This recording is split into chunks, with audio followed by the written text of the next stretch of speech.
Inside the 49ers locker room is brought to you by Harris Ranch Beef. Visit your local Chavez supermarkets for all your beef and tailgate needs. In his 5th season now, Fred Warner has turned himself into one of the best linebackers in the NFL, and he's the man in the middle for your San Francisco 49ers. In his 5th season already. Fred, time flies when you're just whooping butt, doesn't it? Man, it flies. It sure does, but it's been a great ride, seriously. It's still going strong, man. I just love playing for this organization, love playing this game, and it always presents different challenges, which is always fun too. Well, thanks so much for joining us today. Really appreciate your time. Before we get into you, the team, and how everyone is playing, how's your body feeling after 12 quarters of NFL football this season? Yeah, no, it feels great. I would hope it would. Only 3 games into a long season, so it feels great. This defense has been pretty dominant through 3 weeks. What do you think has been the best part of your side of the ball so far? Yeah, I think everyone just really playing together, playing hard. We preach, swarming to the football. I think that's what separates us from a lot of different teams is you turn on that tape and you're going to see all 11 flying to the ball every play. We play assignment down football. We don't do a whole lot, but we do it fast. We do it physical. So I really like what I've seen out of the guys. You were critical at times of your own play last year. How different is it this year? Can you characterize that difference?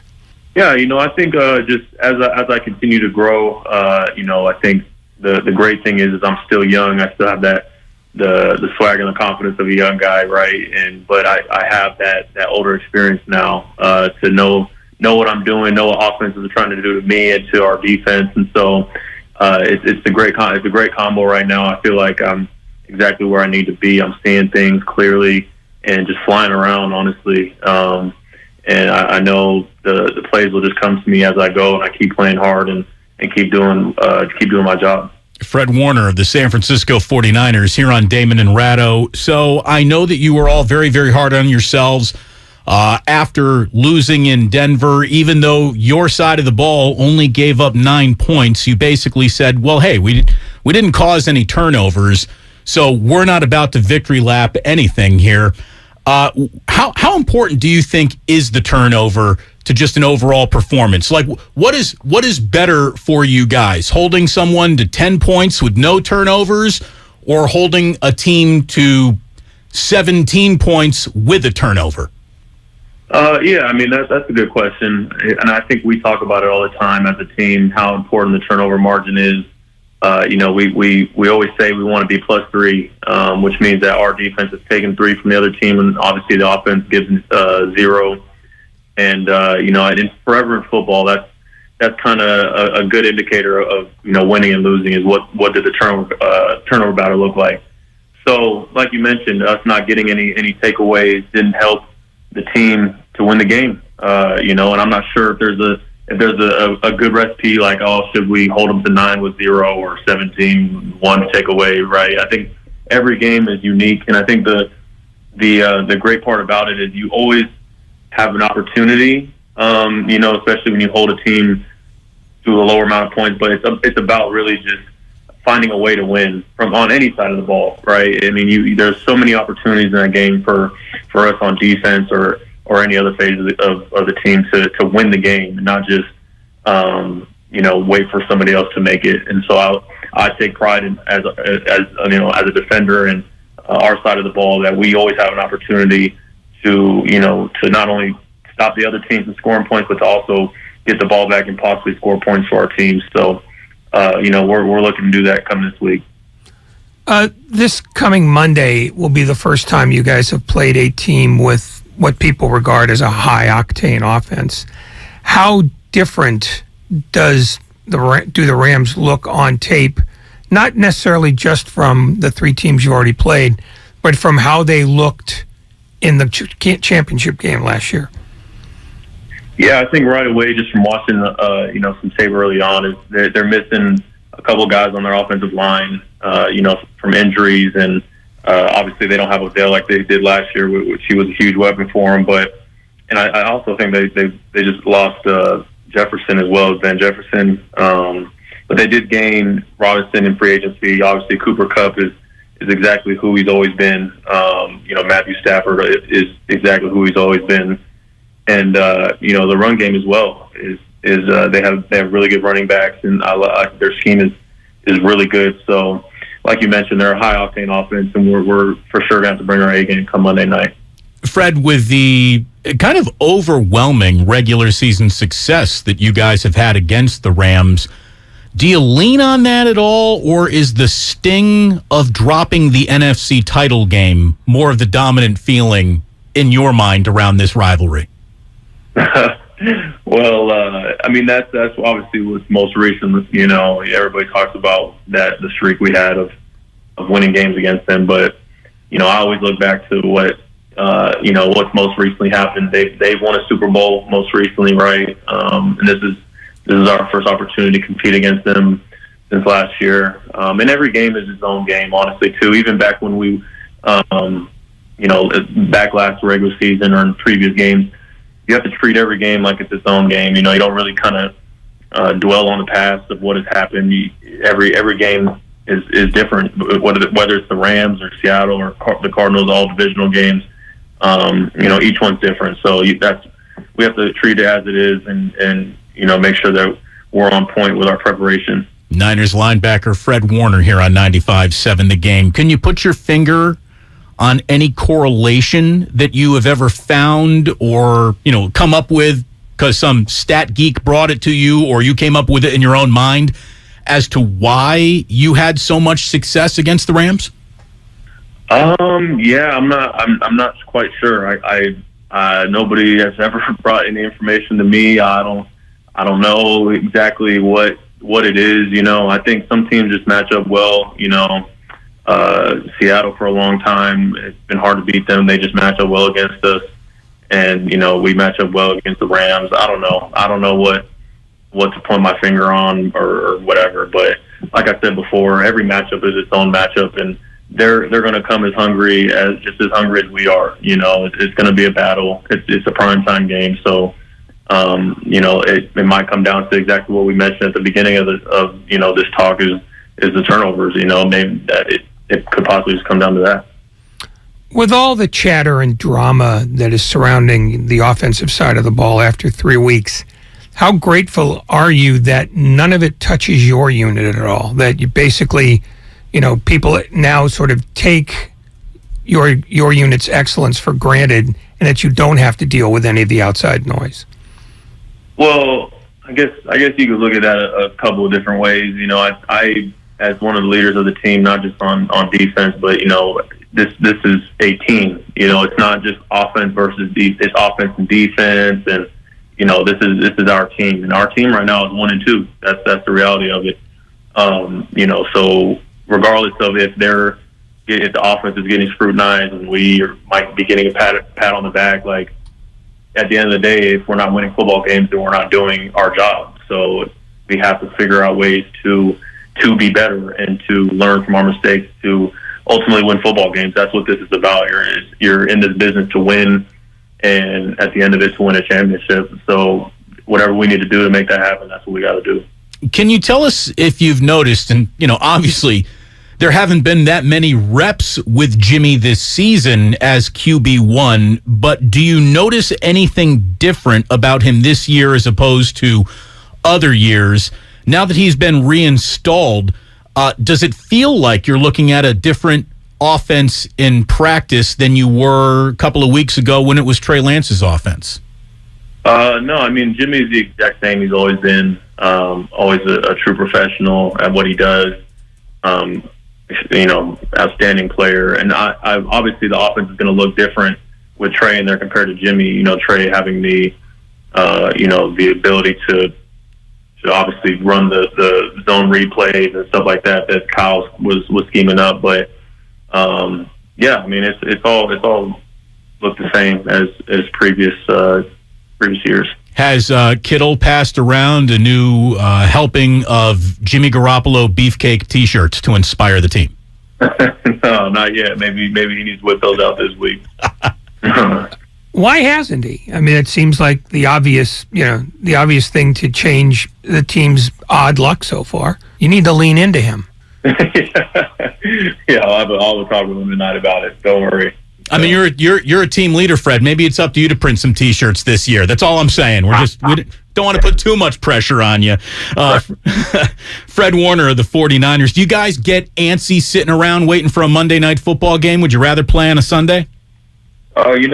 It's I think it's always cool just to play in prime time. I love playing a night game. This past game, in Denver was really cool, and playing a primetime game at home is always even better. So I'm really looking forward to it. Monday or Sunday, doesn't matter. When you guys do play on a Monday night, do you spend Sunday at all watching other games, or do you just try to keep away from all the extraneous noise that comes with 14 football games? No, yeah, I for sure watch. One, being a fan, and two, it sometimes gives me like inspiration, or I'll see something which might help me for our game on Monday. Whatever that may be. So I love to watch the other games too. Yeah, I was wondering if just an afternoon on a couch watching football isn't like a really casual sort of around the league film study for you. I mean, that you can't be watching through a fan's eyes as much as you used to be. You must be always looking at a football game through a middle linebacker's eyes, right? Yeah, it's a little different now. I would say, but it also is from the fans' eyes too. I mean, I truly do respect a lot of the players around the league, and it's fun to watch. Who's your favorite watch? What is there a team so far, or a player that if they got the ball and they're in the red zone, you're not flipping the channel? Oh man, I don't know. I mean, there's so many good teams out there. A lot of good offense, a lot of good defense. It's obviously fun to watch the Bills. They're really good right now. Miami and the Eagles are off to a really hot start, so it's been fun to see that too. But all the teams. I mean, it's just cool to watch. You sound like a red zone guy, then. There you go. Right. Whoever's hot. Yeah. Fred Warner here on 95.7 The Game. Aziz Al-Shire goes down for a couple of weeks here with a knee injury. How much more gets put on your plate, Andre Greenlaw's plate, with that injury?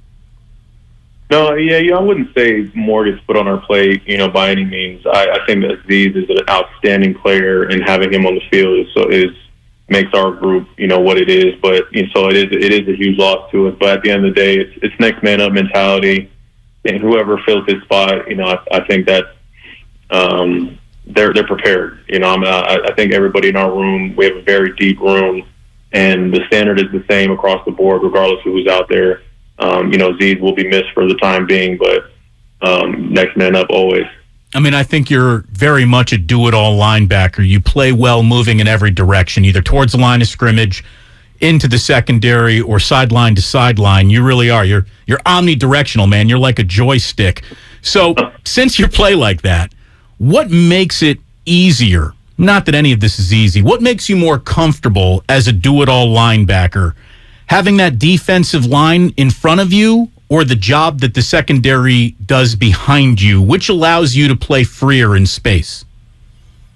Oh man, I don't know if I could just choose. If I could just choose one, I think I'd be doing a disservice to one side or the other if I did choose. We all truly do work in unison. The defensive line, the way that they penetrate, the way that they attack.